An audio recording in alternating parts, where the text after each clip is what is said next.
আমি সামান্য কিছু কথা বলে আপনাদের থেকে বিদায় নিব। আমি এই রসুলপুর মাদ্রাসার সর্বপ্রথম ছাত্র, আর রসুলপুর মাদ্রাসার সর্বপ্রথম শিক্ষক হলেন রসুলপুরের আলা হজরত মরহুম পীর সাহেব হুজুর।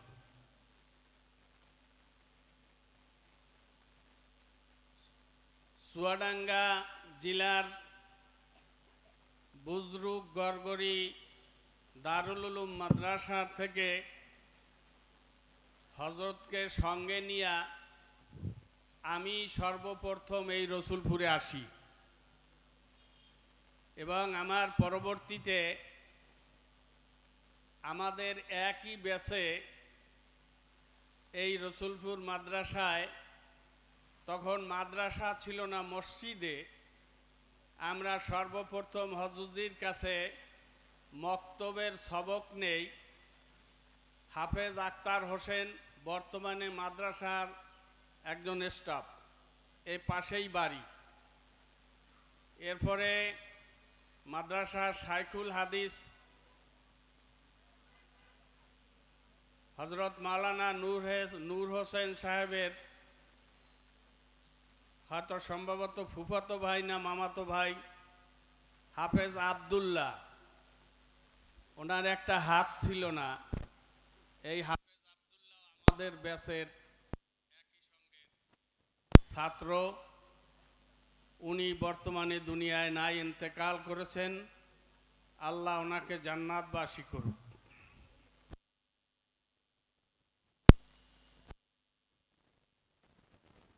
বন্ধুগণ, এই রসুলপুরের ইতিহাস বলতে গেলে অনেক মর্মান্তিক ইতিহাস চলে আসে। আসলে সেদিকে আমি যাচ্ছি না। যে কোনো কাজ করতে হলে তার পিছনে একটা কোরবানি দরকার, ত্যাগের প্রয়োজন। আর এই রসুলপুর মাদ্রাসা হলো রসুলপুরের হজরত পীর সাহেব কেবলার এই ত্যাগ বা কোরবানির ফসল।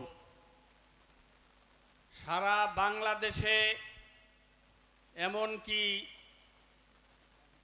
ভারতেও এই মাদ্রাসার কিছু সংখ্যক ছাত্র এখনো দ্বীনের খেদমতে নিয়োজিত আছেন।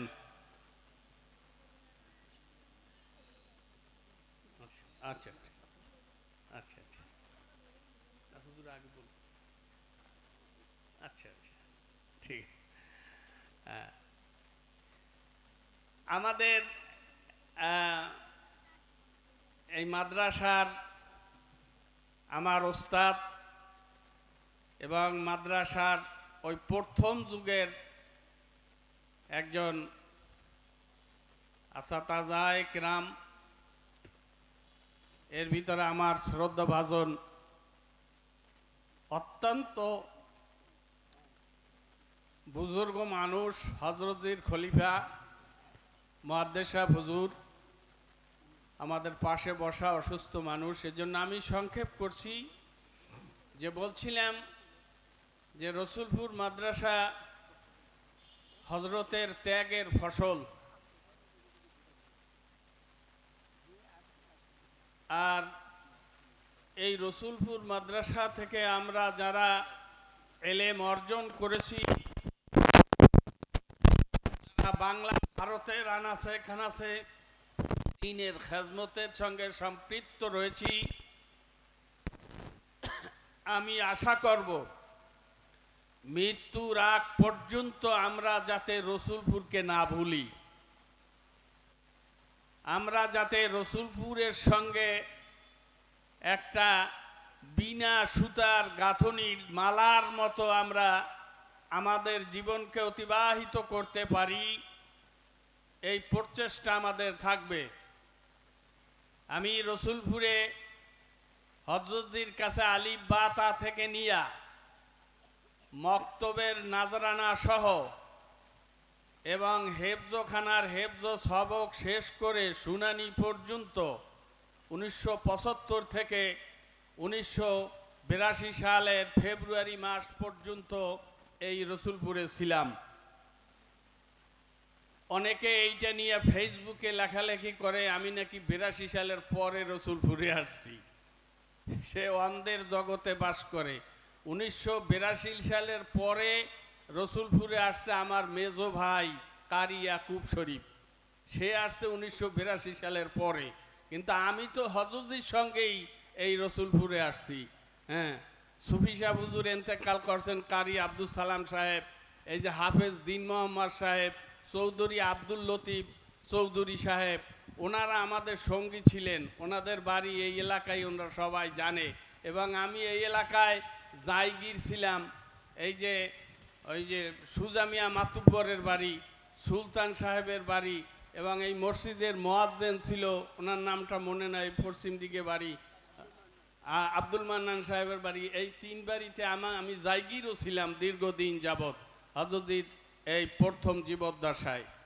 তো যাই হোক, আমি আমার প্রাক্তন ছাত্র ভাইদের প্রতি আকুল আবেদন জানাবো, আল্লাহর ওলি এখানে শুয়ে আছেন, তার জীবনের অক্লান্ত পরিশ্রমের এই ফসল এই রসুলপুর মাদ্রাসাকে আমরা না ভুলি, এবং রসুলপুর মাদ্রাসার যাতে মঙ্গল হয়, এবং রসুলপুর মাদ্রাসা যারা আরও উত্তর বৃদ্ধি লাভ করে, ছাত্র দিয়ে হোক বা অর্থ দিয়ে হোক, পরামর্শ দিয়ে হোক, সর্বমুখী সহযোগিতা আমরা মৃত্যুর আগ পর্যন্ত করে যাব ইনশাআল্লাহ। আল্লাহ আমাদের সবাইকে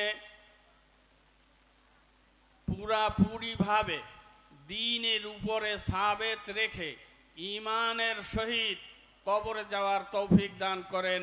ওয়া আখির দাওয়ানা আলহামদুলিল্লাহি রাব্বিল আলামিন। আসসালামু আলাইকুম ওয়া রাহমাতুল্লাহ।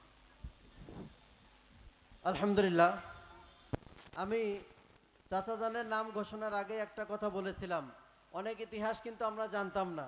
তার বক্তব্যের মাধ্যমে যদি সময় স্বল্পতার কারণে উনি বিস্তারিত বলতে পারেন নাই, আমরা কিন্তু অনেক কিছু জানতে পেরেছি।